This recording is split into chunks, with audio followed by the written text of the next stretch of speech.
Bismillahirrahmanirrahim. Assalamualaikum warahmatullahi wabarakatuh. Rabbi shrah li sadri wa yassir li amri wahlul 'uqdatam min lisani yafqahu qawli. Subhanaka la ilma lana illa ma 'allamtana innaka antal alimul hakim. Rabbi zidna ilma warzuqna fahma. Wa qul ja'al haqq wa zahaqal batil. Innal batila kana zahuqa wa nunazzilu minal qur'ani ma huwa shifaa'un wa rahmatun lil mu'minin wa la yazidu adh-dhalimina illa khasara. Uhayyikum bi tahiyyatil Islam. Assalamualaikum warahmatullahi wabarakatuh. Mari kita bersyukur kehadirat Allah Subhanahu wa taala dengan senantiasa mengucapkan alhamdulillah. Alhamdulillah ketika Allah memberikan kita kekuatan sehingga kita dapat melaksanakan ibadah zuhur pada siang hari ini. Alhamdulillah kita ucapkan kehadirat Allah Subhanahu wa taala ketika Allah menggerakkan hati, pikiran dan seluruh anggota tubuh kita untuk senantiasa taat menjalani perintah-perintahnya dan menjauhi larangan-larangannya. Alhamdulillah kita ucapkan kehadirat Allah Subhanahu wa taala ketika Allah memilih kita untuk menjadi hamba-hamba yang mendekatkan diri kepadanya. Karena banyak di antara hamba Allah semuanya kategorinya adalah hamba Allah. Jadi makhluk ciptaan Allah ini baik yang mukmin, yang kafir, yang munafik, yang fasik, semuanya itu hamba Allah. Tapi di antara hamba-hamba Allah itu Allah memilih orang-orang yang beriman untuk bisa mendekatkan diri kepadanya, sementara yang lain dijauhkan dari rahmat Allah Subhanahu wa taala. Maka mari kita senantiasa mengucapkan alhamdulillahi rabbil alamin. Mari kita senantiasa bersalawat salam kepada junjungan kita baginda Rasulullah Muhammad sallallahu alaihi wasallam, pada seluruh keluarga, para sahabatnya, dan mudah-mudahan tercurah limpahkan untuk kita semua pengikutnya hingga yaumil qiyamah. Hadirin hadirat yang dimuliakan Allah Subhanahu wa taala, Islam memiliki ajaran yang komplit, yang lengkap untuk kebaikan dan kemaslahatan hidup kita dari dunia sampai akhirat. Tidak ada satupun persoalan kehidupan kita selain daripada masalah akidah yang dirinci di dalam Al-Quran dan Sunnah Nabi, juga masalah ibadah, hubungan kita dengan Allah Subhanahu wa ta'ala yang dirinci begitu rupa di dalam Al-Quran dan Sunnah Nabi SAW. Demikian pula masalah-masalah yang tidak dirinci, seperti dalam masalah ekonomi, sosial, hubungan antar personal, hubungan antar bangsa, bahkan hubungan antar umat beragama. Itu juga tidak lepas dari pengaturan yang telah ditetapkan oleh Allah Subhanahu wa taala, baik itu diatur secara global ya, maupun diatur secara terperinci di dalam kaidah-kaidah kita memahami agama Islam ini. Nah, salah satu persoalan yang tidak luput dari ajaran Islam ini adalah mengenai toleransi ya, toleransi antar umat beragama. Kenapa demikian? Karena Al-Quran ketika diturunkan oleh Allah Subhanahu wa ta'ala itu menghadapi realitas yang sudah ada di muka bumi ini berjalan selama ribuan tahun ya, semenjak Adam alaihi salam diturunkan ke bumi menjadi khalifah, dibekali oleh Allah Subhanahu wa taala ajaran, norma-norma wahyu untuk mengatur kehidupan di dunia ini. Terus kepada nabi-nabi berikutnya, rasul-rasul berikutnya, membimbing umat manusia agar menjalani kehidupan mereka berdasarkan aturan-aturan yang Allah turunkan kepada mereka, yaitu berupa wahyu, kitab suci,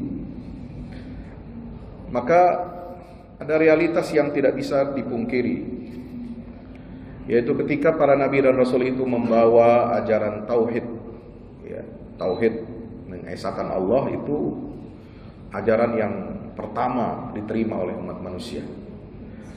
Ya, kemudian mengajarkan untuk beriman kepada hari akhirat, kepada kebangkitan, adanya hari pembalasan, bahwa semua amal perbuatan manusia di dunia ini tidak akan sia-sia, tidak akan dibiarkan begitu saja tanpa ada perhitungan, ya, perhitungan yang sifatnya final, perhitungan bagi orang-orang yang berbuat baik dia akan mendapatkan kebaikan balasannya, dan orang-orang yang berbuat jahat, berbuat zalim, berbuat lacur selama di dunia, mungkin dia lepas dari hukuman, dia tidak mendapatkan siksaan, dia tidak mendapatkan pengadilan yang benar, meskipun mungkin masuk ke dalam proses pengadilan di sidang, tapi sidangnya itu hanya main-main,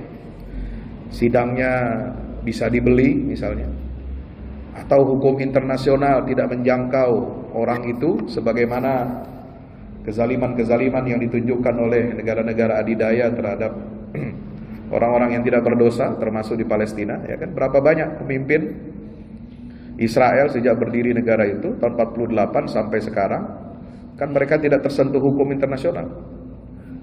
Ya, teori keadilan Tuhan itu tidak akan membiarkan orang-orang yang dizalimi ini putus harapan, ya, putus asa dari rahmat Allah Subhanahu wa taala. Keadilan itu meniscayakan bahwa orang-orang yang berbuat jahat, orang-orang yang berbuat zalim, orang-orang yang berbuat lacur di dunia, merugikan hak orang lain, membunuh, membantai, ya, merusak alam semesta ini dengan perilaku dan tindakan-tindakannya, itu pasti akan apa? Terjangkau oleh hukum Allah Subhanahu wa taala di akhirat. Maka disitulah ada rasionalisasi kenapa harus ada hari pembalasan di akhirat kelak.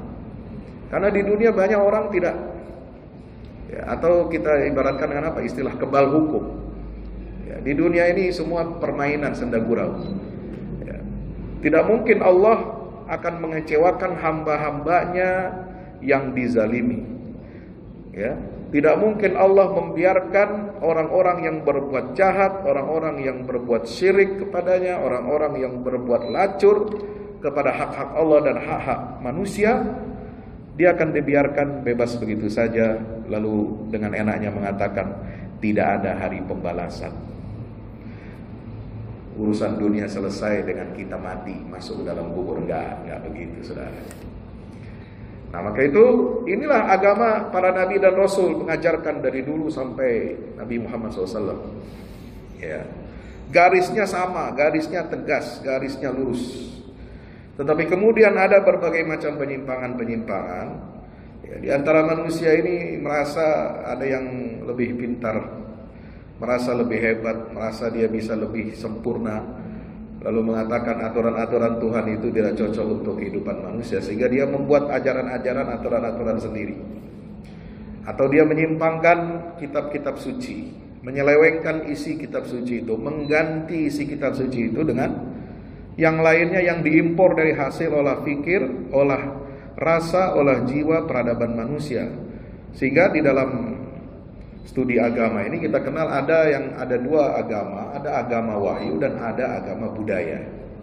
Ya. Agama wahyu itu apa? Agama yang 100% murni berdasarkan kepada wahyu Tuhan yang tidak pernah berubah. Wahyu Allah yang bersifat final. Ya, hukum-hukumnya suci tidak pernah berubah.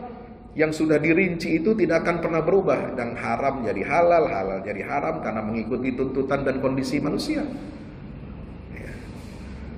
Nah, agama wahyu itu satu-satunya adalah al-Islam yang kita pegang sekarang ini, yang kita warisi dari sejak zaman Nabi Adam alaihissalam sampai Nabi Isa, yang masih lurus. kemudian Allah wahyukan, sempurnakan itu dengan Al-Quranul Karim. Itulah agama wahyu, itulah agama Islam satu-satunya. Maka Allah mengatakan dalam firman-Nya, Innad dina indallahil Islam. Surat berapa? Ali Imran ayat 19. Wa may yabtaghi ghairal islami dinan falan yuqbala minhu. Kalau tadi Allah mengatakan di ayat 19, sungguhnya agama satu-satunya yang diridhoi oleh Allah itu adalah Islam.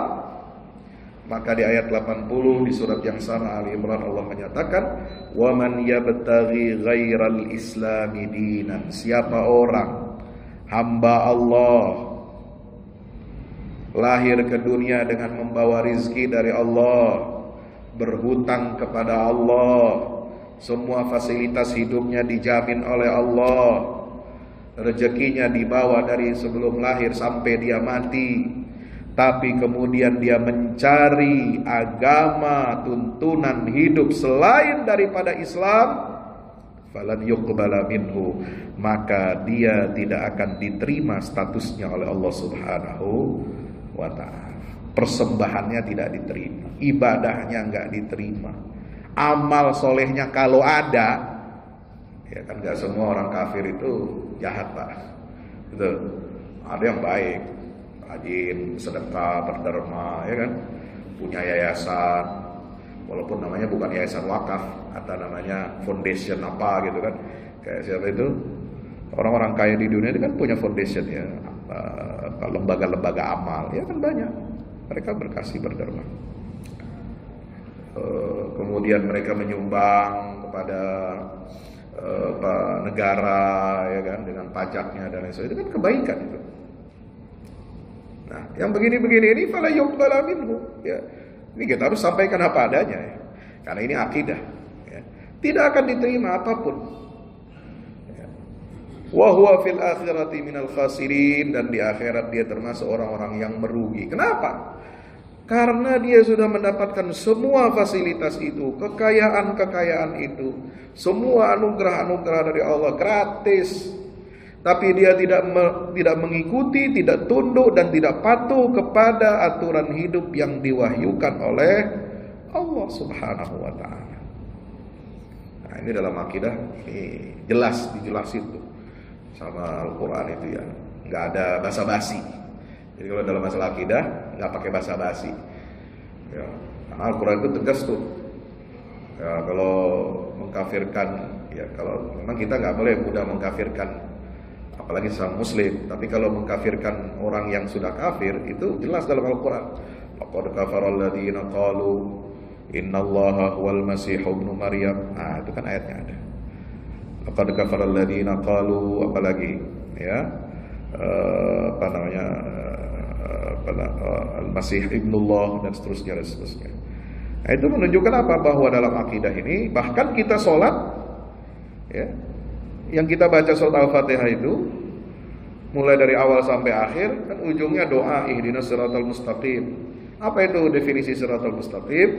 Siratal ladzina an'amta 'alaihim ghairil maghdubi 'alaihim waladdallin. Itu sudah pemisahan masalah akidah. Kita memohon petunjuk kepada jalan yang lurus, jalannya para nabi dan rasul, jalan al-Islam, jalannya Al-Quran, jalannya agama wahyu, bukan jalan orang-orang yang merekayasa agama baru di luar Islam. Itu kalau kita pahami ayat itu kan begitu. Siapa mereka? Ghairil maghdubi alaihim, bukan jalan orang-orang yang dimurkai oleh Allah, yaitu Yahudi, umat Yahudi. Ya, ini yang menafsirkan ini bukan saya. Menafsirkan surat Al-Fatihah itu, ayat terakhir itu, Nabi langsung ditanya oleh para sahabat, siapa mereka ini ya Rasulullah? Al-Yahud An-Nasara? Kata Nabi, siapa lagi kalau bukan mereka? Ya. Yahudi itu kenapa disebut sebagai al-maghdubi alaihim, orang yang dimurka, orang-orang kelompok yang dimurka oleh Allah? Karena dia sudah menerima ilmu dari Allah tapi tidak diamalkan. Dia terima wahyu, ya, apa namanya, dari nabi-nabi Bani Israel. Yang paling besar diantaranya adalah yang mereka jadikan acuan pegangan itu adalah At-Taurat yang diwahyukan kepada Nabi Musa alaihi salam. Ya, mereka punya ilmunya, mereka tahu Rasulullah itu adalah hak, Mereka tahu sifat-sifat Nabi Muhammad di dalam kitab Taurat itu, tapi mereka mengingkarinya. Mereka tidak percaya kepada Nabi Muhammad. Mereka campakkan Al-Quran. Mereka musuhi Nabi Muhammad SAW. Mereka perangi Islam dan kaum muslimin. Inilah orang-orang yang al-maghdubi alaihim, tahu ilmunya, sudah tahu sumbernya, tapi ngeyel, menolak dan mengingkari, bahkan memerangi Islam itu. Nah, inilah Yahudi. Waladhdallin, dan bukan pula orang-orang yang tersesat. Yang tersesat ini siapa, kata Nabi SAW, adalah An-Nasara. Kenapa dia dikatakan tersesat? Dia beramal, beragama tanpa ilmu. Kebalikan dari Yahudi. Ya, kalau Yahudi punya ilmu tapi nggak diamalkan, nggak mengakui ilmu itu yang benar dari Allah. Tapi kalau Nasara sepeninggal Nabi Isa alaihissalam, bahkan pada saat Nabi Isa itu akan dibunuh, itu bibit-bibit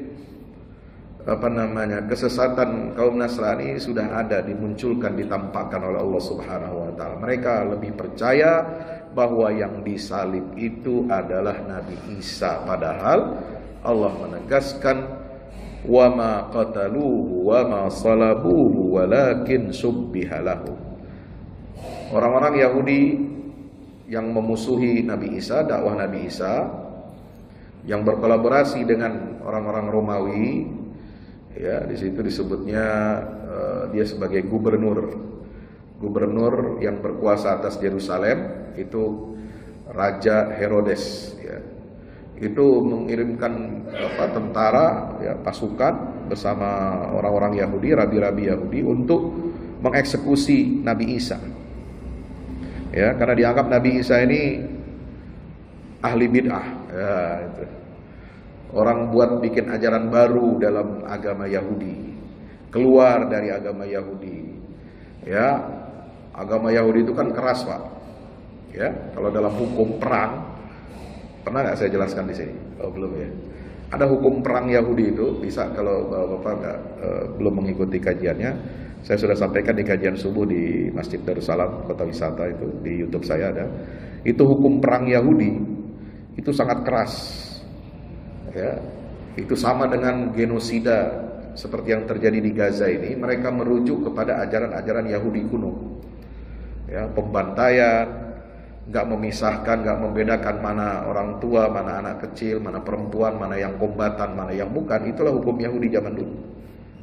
Nah, itu genosida yang dipakai oleh para penguasa Zionis sekarang untuk membunuh rakyat Palestina itu, dia pakai hukum Taurat zaman dulu. Dan itu terbukti. Karena pemerintahan Zionis sekarang ini adalah pemerintahan yang berbasis kepada agama. Kelompok ultra kanan. Bukan kelompok kanan lagi. Yang radikal. Dia ultra radikal, ultra ekstrim, dan sangat-sangat harfiah dalam menjalankan agama Yahudi. Jadi Netanyahu itu bukan orang sekuler, dia berkoalisi dengan menteri-menterinya, itu setengah kabinetnya itu adalah rabi, pemimpin agama, ulama. Kalau kita negara Islam ada pemerintahan kabinetnya ustadz, udah ribut seluruh dunia, nggak bakal diakuin sama Amerika tuh. Ini ada orang radikal nih di pemerintahan Indonesia, udah ribut.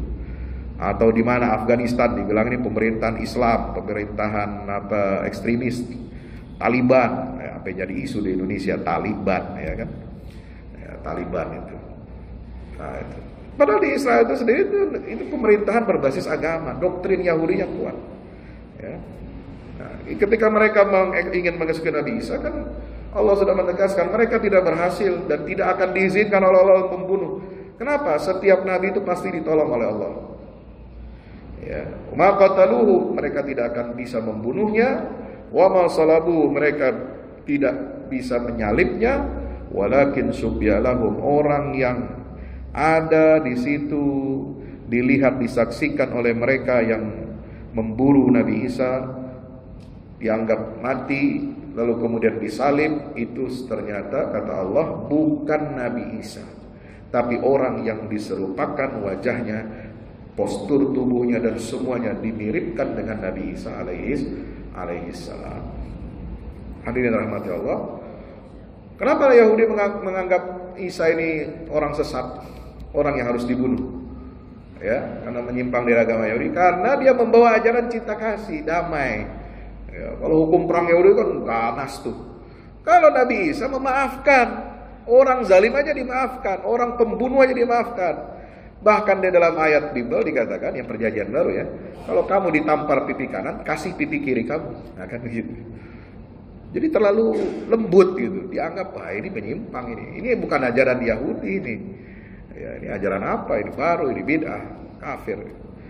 Maka dia bunuh gitu.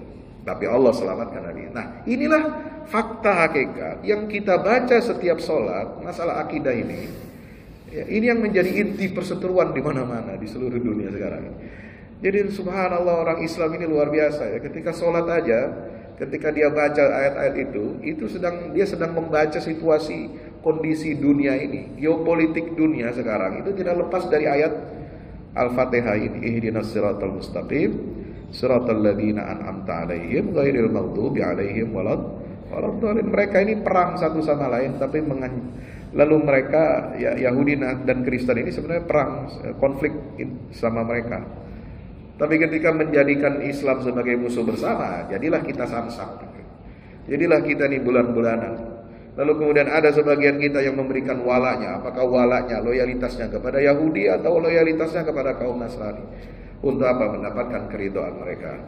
Maka maha benar Allah Subhanahu wa taala ketika menyatakan, "Walan tarda 'ankal yahud walan nasara hatta tattabi'a millatahum." Ya, tidak akan pernah ridho kepadamu wahai Muhammad SAW. Mereka tidak akan pernah ridho kepada agama Islam ini. Mereka tidak akan pernah merasa tenang kalau masih ada engkau wahai Muhammad SAW al-Yahud dan Nasara, yaitu orang-orang Yahudi dan Nasrani. Kenapa? Karena Muhammad SAW ini ya adalah sosok tipe seorang Rasul yang menggabungkan karakteristik seluruh Nabi dan Rasul. Ya, ada ketegasan, ada kelembutan, ada sisi beliau sebagai pemimpin spiritual, ada juga sebagai tokoh pemimpin politik. Ya, ajaran Islam itu bukan hanya mengajarkan masalah-masalah etika, tetapi juga masalah praktis, masalah-masalah hukum. Itu semua tidak ada dalam agama Yahudi Nasrani. Mereka ambil yang ekstrimnya ke kanan atau ekstrimnya ke kiri. Maka Islam ini ada di tengah-tengah. Ya. Tidak ada penyimpangan seperti yang dialami oleh orang-orang Yahudi dan tidak ada penyimpangan seperti yang dialami oleh orang Nasrani. Islam itu adalah ilmu dan amal. Nah, kalau tadi yang ada ilmu tapi gak mau mengamalkan, yang Nasrani itu ada amalnya tapi tidak berdasarkan ilmu. Ya. Dia beramalnya bagus tapi gak ada ilmunya. Nah, itu model-model tipe Nasrani. Islam itu enggak. Islam itu menggabungkan antara ilmu dan amal. Dia lurus. Makanya menjadi kuntum khaira ummatin ukhrijat linnas ta'muruna bil ma'ruf wa tanhauna 'anil munkar wa tu'minuna billah. Umat terbaik kata Allah Subhanahu wa taala adalah umat Islam karena kalian itu bukan hanya beriman bertauhid kepada Allah, tapi kalian melakukan aktivitas amar ma'ruf nahi mungkar sebagai apa? Instrumen, mekanisme untuk meluruskan penyimpangan-penyimpangan yang ada di dalam agama dan praktek keberagaman kalian itu sendiri. Ini yang gak ada di Yahudi dan Nasrani, Pak. Ya, mekanisme ini amar ma'ruf nahi mungkar. Makanya kita harus terus apa? Memberikan apa? Nasihat, memberikan pencerahan, memberikan mengajak orang untuk berbuat baik, ya, mencegah dari perbuatan yang mungkar. Untuk apa? Supaya Islam ini tetap tidak ditarik-tarik ke kanan, tidak ditarik-tarik ke kiri, tidak jadi sekuler, tidak jadi ateis, tidak jadi liberal, tidak jadi ekstrim. Islam itu tetap di tengah. Ya. Kadzalika ja'alnakum ummatan wasatan litakunu syuhada'a 'alan nas wa yakuna ar-rasulu 'alaikum syahida. Surat Al-Baqarah ayat 143. Nah, berkaitan dengan masalah toleransi beragama, kembali ke materi kita. Ya, Islam ini kurang apa mengajarkan kepada umatnya, ya, tentang bagaimana kita harus berbuat adil dan berbuat baik kepada non-muslim.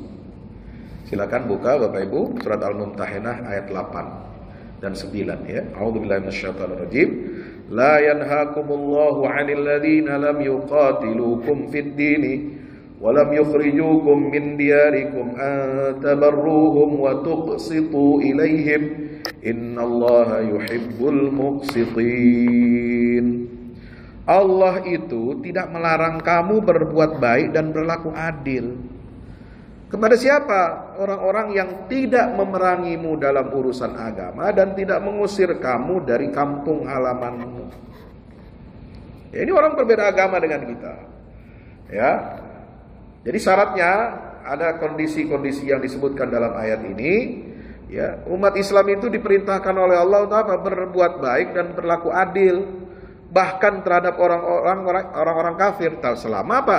Selama orang-orang kafir itu tidak memerangi kamu, ya, karena urusan agama dan tidak mengusir kamu dari kampung halaman, ya, luar biasa. Nah, ini pernah ada suatu riwayat yang diriwayatkan oleh Abdullah bin Zubair.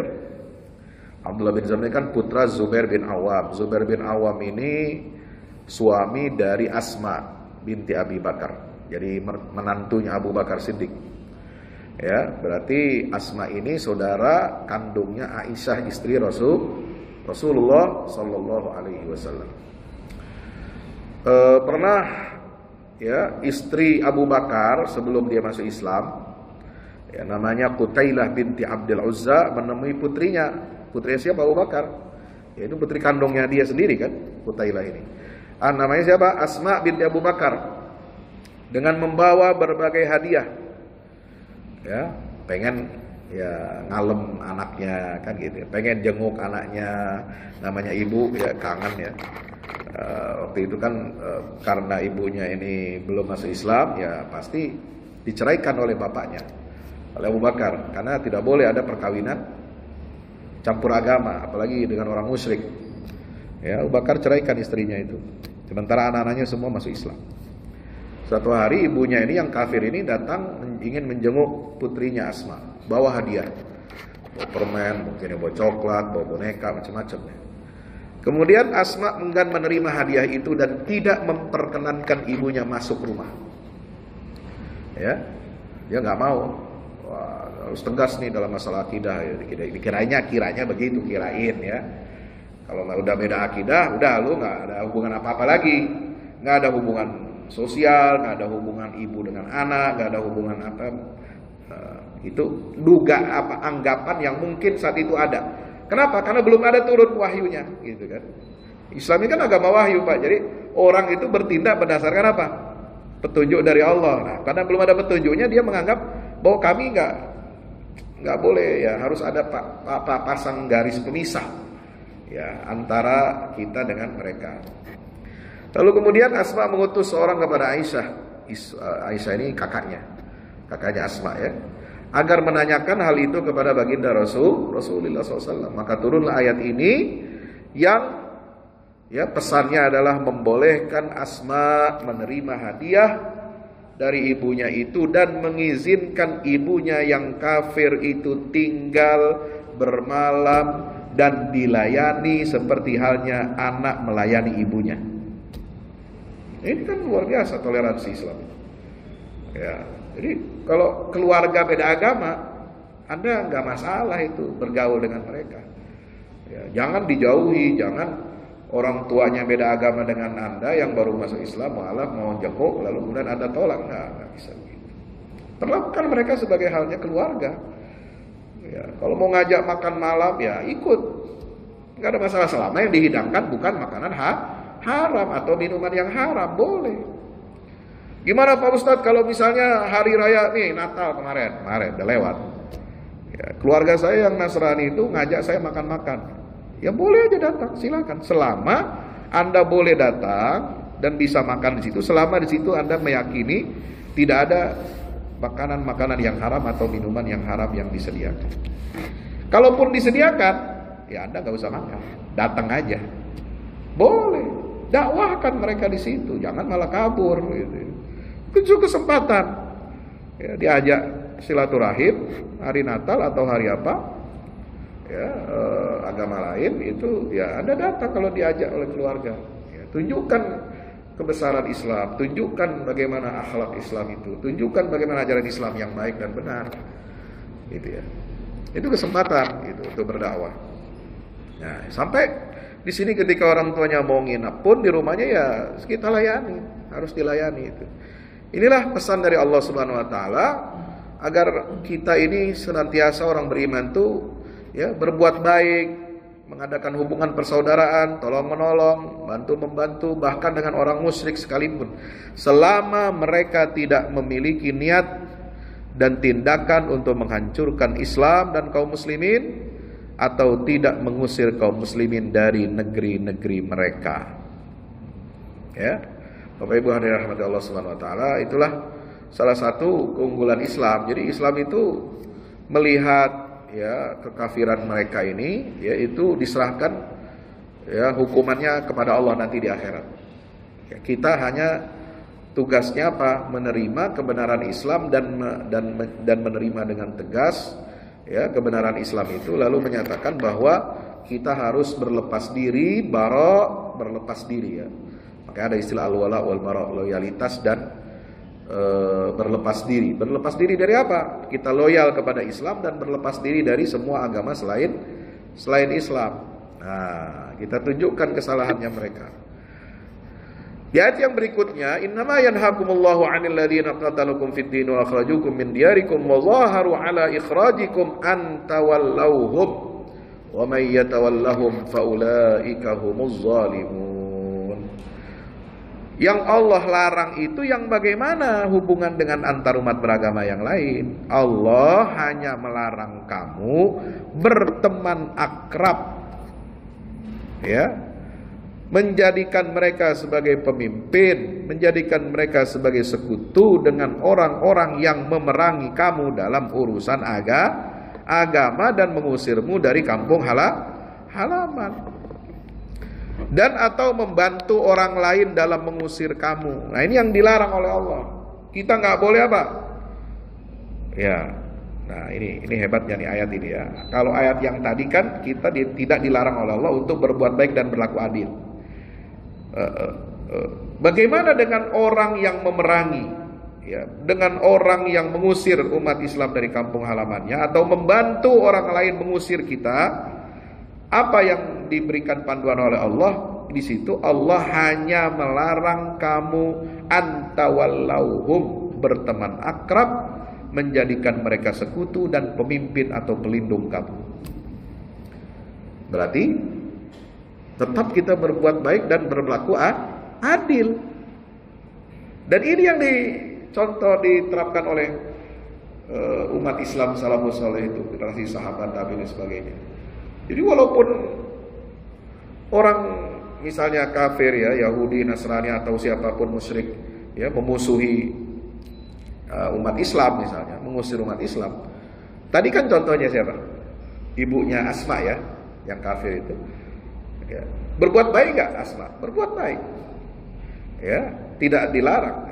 Bahkan dengan orang yang memerangi umat Islam, itu kita juga bisa berbuat adil dan berbuat baik pada mereka. Contohnya bagaimana?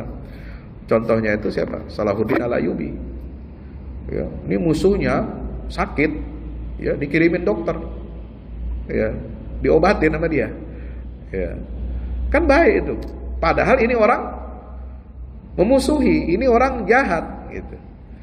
Ya, siapa namanya itu Raja Inggris ya.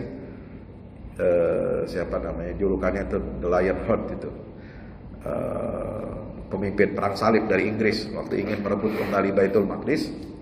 Waktu itu kan Salahuddin berhasil membebaskan Baitul Maqdis pada saat kerajaan Kristen di Yerusalem itu dia kerajaan lokal, walaupun itu orang-orangnya diimpor dari Eropa.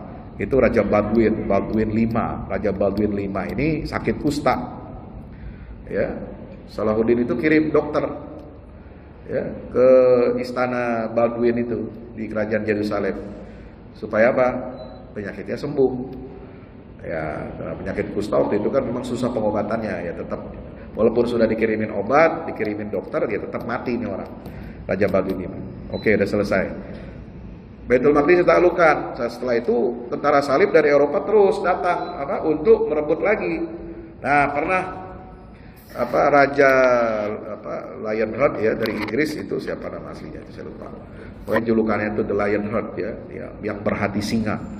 Itu sama juga ketika ingin memerangi Salahuddin, dia jatuh sakit ya, lalu kemudian Salahuddin menyamar jadi dokter karena dia juga ahli perobatan. Salahuddin ini ya, dia tahu ilmu-ilmu tentang perobatan, dia menyamar jadi dokter, datang ke kemahnya dan memberikan obat ya untuk kesembuhan musuhnya sendiri. Ya, itu kan kebesaran Islam. Nah, inilah seperti yang ditunjukkan dalam ayat ini. Yang nggak boleh itu adalah kalau kamu berteman akrab, menjadikan dia pemimpin, menjadikan dia pelindung, menjadikan mereka itu sekutu, itu nggak boleh. Tapi kalau berbuat baik, berbuat adil, tetap bisa jalan. Luar biasa ya. Ya, ajaran Islam ini. Bapak Ibu dirahmati Allah Subhanahu wa taala, maka termasuk dalam masalah yang sering ditanyakan kepada saya ya, masalah ucapan selamat hari raya gimana nih? Ini biasanya memang sering ditanyakan ya. Ada dua pendapat hukum ya sebenarnya.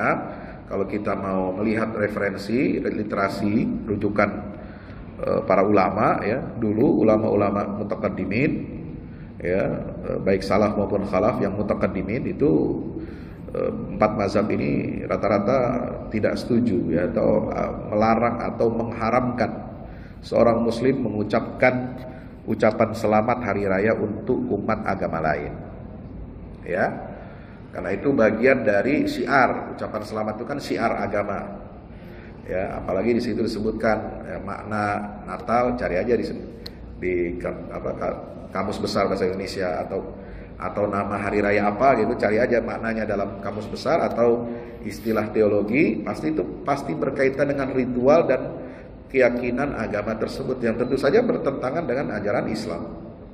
Ya, bagaimana kok bisa seorang muslim memberikan ucapan selamat ya kepada orang yang meyakini ya kelahiran misalnya Tuhan pada hari itu.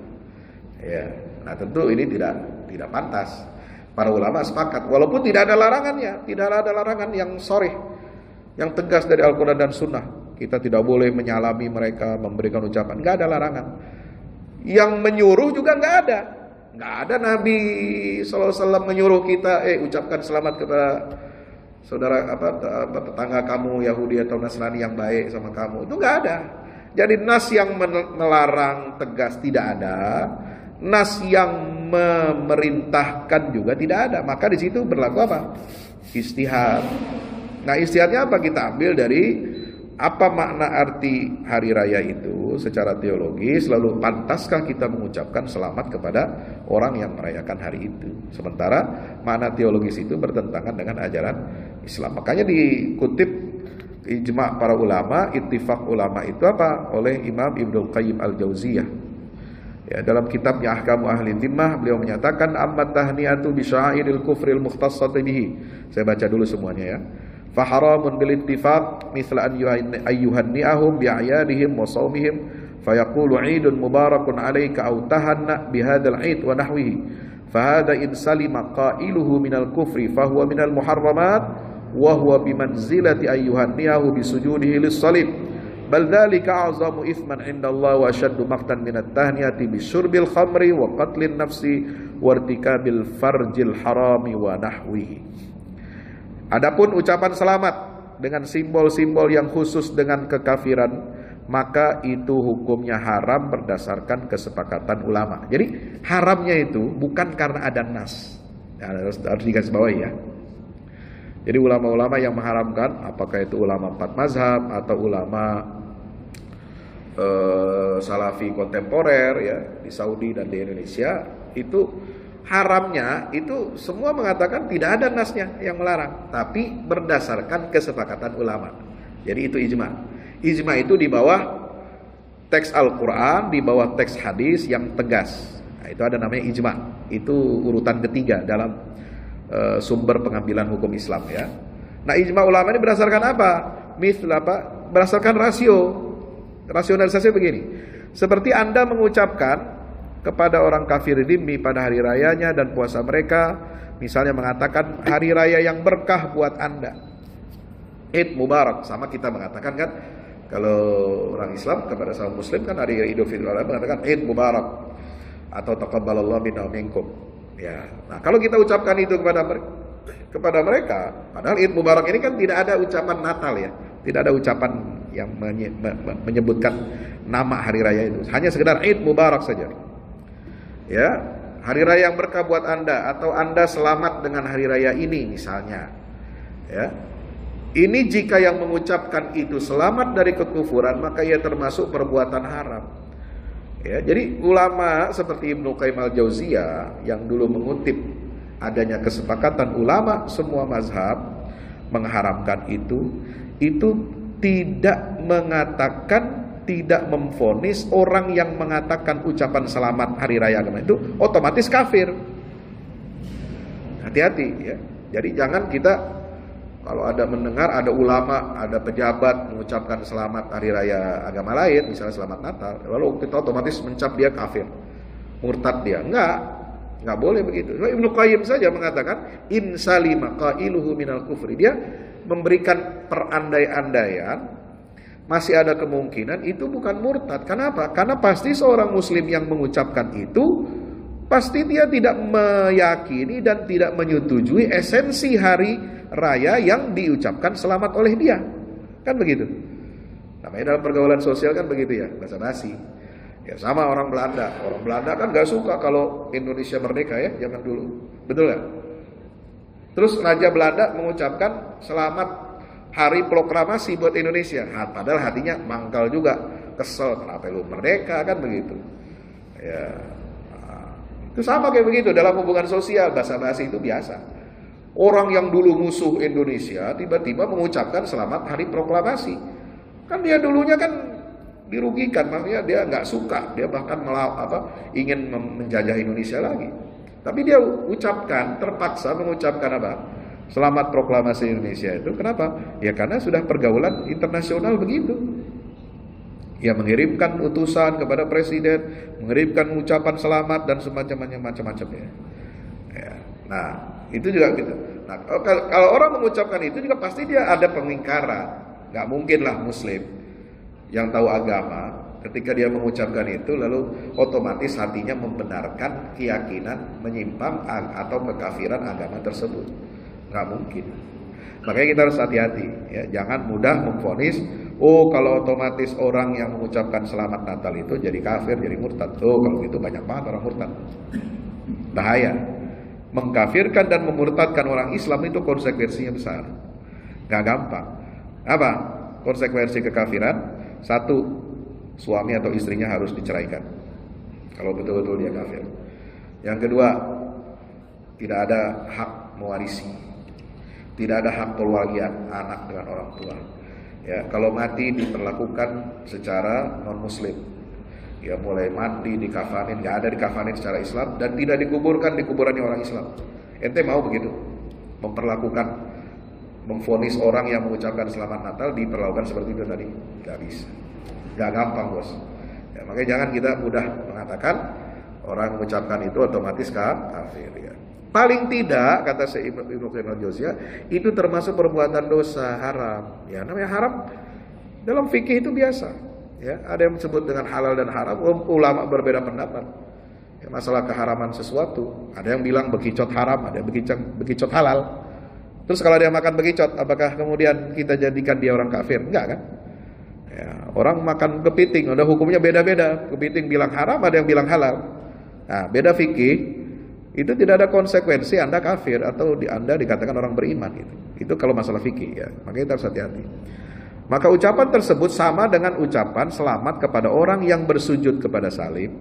Nah, jadi rasionalisasinya. Kenapa ulama dulu mengharamkan ucapan selamat hari Natal misalnya? Karena seolah-olah Anda mengatakan selamat kamu telah sujud menyembah salib.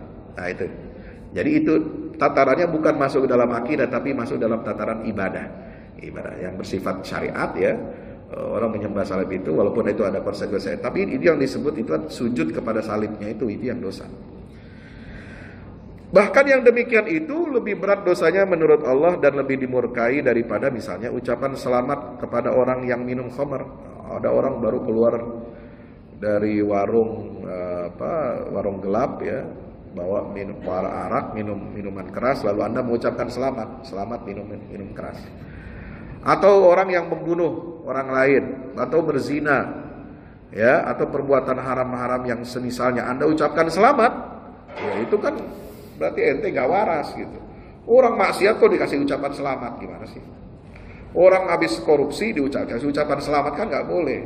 Apalagi diangkat jadi pejabat, itu ngaco lagi. Itu kan penghormatan yang salah tempat gitu ya. Nah itu gak boleh, Pak. Itulah rasionalisasi kenapa ulama mengharamkan ucapan selamat itu. Bukan karena ada nas yang tegas yang melarangnya. Maka kata beliau, wa in baliyar rajulu, ada lanjutannya. Bidzalika fata'atahu daf'an li syarrin yatawaqqahu minhum famasya ilaihim wa lam yaqul illa khairan wa da'a lahum bitaufiq wa tasdid fala ba'sa bidzalika wa billahi taufiq. Apabila seorang diuji imannya dengan hal demikian itu, ya, misalnya ujian itu apa? Dia minoritas di tengah-tengah muslim, dengan yang mayoritas kafir ya, di negara barat, di negara yang anti-Islam misalnya, ya, Islamofobia. Dia ada di tengah-tengah komunitas itu. Lalu kemudian melakukan hal tersebut agar terhindar dari keburukan yang dikhawatirkan dari mereka. Lalu dia datang kepada mereka dan tidak mengucapkan kecuali kata-kata baik, mendoakan mereka agar memperoleh taufik dan hidayah jalan yang benar, maka hal itu tidak apa-apa. Jadi memang ulama sangat berhati-hati, berusaha sejauh mungkin tidak mengucapkan kata-kata yang beresiko. Apa resikonya? Nah, para ulama yang menganggap bilang haram itu ada kekhawatiran ya, ketika kita mengucapkan itu di hari itu. Nah, misalnya kan ada yang mengatakan, oh kita ngucapin selamat itu kan buat selawat salam kepada Nabi Isa, ya, bukan kepada Tuhan yang disembah oleh umat Nasrani. Kita mengucapkan selawat salam sama dengan di surat Maryam ayat 33, wassalamu alayya yauma wulidtu wa yauma amutu wa yauma ub'atsu hayya. Katanya kan Nabi Isa itu kan sudah mengucapkan salawat salam kepada dirinya pada hari dia dilahirkan. Nah, dari dilahirkan seolah-olah diplesetkan itu hari Natal. Nah, bukan, Natal itu bukan hari kelahiran Nabi Isa. Ya, Natal itu hari kelahiran Tuhan menurut agama Nasrani, bukan hari lahirnya Nabi Isa ketika dia lahir. Ya, harus dibedakan ini. Maulid dengan Natal, beda ya. Maulidnya Nabi Isa, ya dia sebagai nabi, utusan Allah, manusia biasa. Tapi kalau Natal, dia sudah dianggap sebagai hari kelahiran Tuhan Yesus. Itu bedanya. Maka kalau kita mengucapkan itu, sehingga dikhawatirkan menurut ulama yang mengharapkan ini ya, itu khawatir kita terkena firman Allah Subhanahu wa taala, wa qalu takhadar rahman walada, surat Maryam ayat 88 sampai 91. Laqad jitum syai'an idda, kalau ada orang mengatakan kami mengambil anak buat Allah, maka kalian sungguh telah melakukan perbuatan tercela. Takadus samawati yatafattarna minhu, hampir saja langit-langit itu pecah. Wa tanshaqqul ardu, bumi ini terbelah. Wa takhirul jibalu, gunung-gunung itu hancur. Hadda, berkeping-keping. Anda'u lirrahmani walada, karena apa? Karena mereka mendaku, mengklaim bahwa Allah memiliki seorang anak. Wa ma yanbaghi lirrahmani ayyattakhidha walada, padahal Allah sama sekali tidak pernah mengizinkan untuk dirinya mengambil seorang itu sebagai anak. Itu. Jadi ya kita khawatir ya di hari yang tidak berkah itu, di hari yang banyak kemaksiatan dan kekufuran itu, kalau kita mengucapkan, kita khawatir ya justru malah mengundang kemurkaan dari Allah Subhanahu wa taala. Ini bab bagi yang mengharamkan. Bagi yang membolehkan ya, sementara ulama itu ulama mutaakhirin, jauh setelah ulama. Nah, itu ada alasan-alasannya, alasan-alasan yang insya Allah nanti kapan kita bahas lebih rinci. Ya, yang penting bahwa bagi kita jangan kita saling menuding, saling memfitnah, menjelek-jelekkan, ya, menghina kalau ada perbedaan pendapat seperti ini, ya. Yang membolehkan jangan menghina orang yang mengharamkan itu dibilang radikal, ekstrim.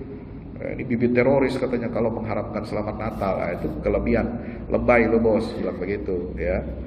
Itu nggak ada hubungannya dengan ekstremisme orang. Kalau nggak mau mengucapkan Natal ya nggak bisa kita mengatakan dia ekstremis atau radikal. Kenapa? Karena Nabi juga nggak mengucapkan. Ya, sahabat salafus saleh juga nggak pernah mengucapkan walaupun istrinya itu non Muslim. Ada istri sahabat orang non Muslim, orang Nasrani. Istri Nabi ada yang mantan Yahudi tapi kemudian masuk Islam. Ada Maria Kiptia, ada Kristen tapi masuk Islam. Tapi Nabi pernah mengatakan, wahai Maria, kalau kamu ingin tetap dalam agamamu, ya, Nasrani maksudnya, ya aku persilahkan, gak ada masalah. Itu Rasulullah yang ngomong itu. Tapi kemudian Maria Kiptia itu bijak, dia mengatakan, bagaimana mungkin saya menikah dengan engkau, lalu serumah dengan engkau, dan aku tidak percaya kepada risalah yang engkau bawa. Ya, suaminya sendiri yang bawa, masa dia nggak mungkin lah, katanya begitu. Tapi Nabi sudah mengatakan, kalau kamu ingin tetap dalam agamamu, aku hormati dan aku akan tetap diperlakukan sebagai istri Rasul. Itulah. Tapi Nabi nggak pernah mengatakan, mengucapkan selamat hari raya kepada istrinya yang berbeda agama itu. Ya, demikian Bapak Ibu rahmatullah. Demikian pula yang mengharamkan, nggak boleh kita langsung menuduh, memvonis bahwa orang yang mengucapkan selamat itu lalu otomatis kafir atau murtad. Ini konsekuensinya berat, nggak bisa seperti itu. Ya, kenapa kita harus husnuzon? Pejabat, penguasa, pemimpin, ya ulil amri ataupun ulama, tokoh ulama yang mengucapkan itu, pasti ketika dia mengucapkan itu ada pengingkaran di dalam hatinya. Ya, tidak membenarkan keyakinan agama di luar Islam itu. Demikian agar kita menjadi apa? Moderat, wasatiyah, ya, tidak saling menuding, saling mengkafirkan dan saling menjelek-jelekan. Wallahu a'lam bishawab. Wassalamualaikum warahmatullahi wabarakatuh.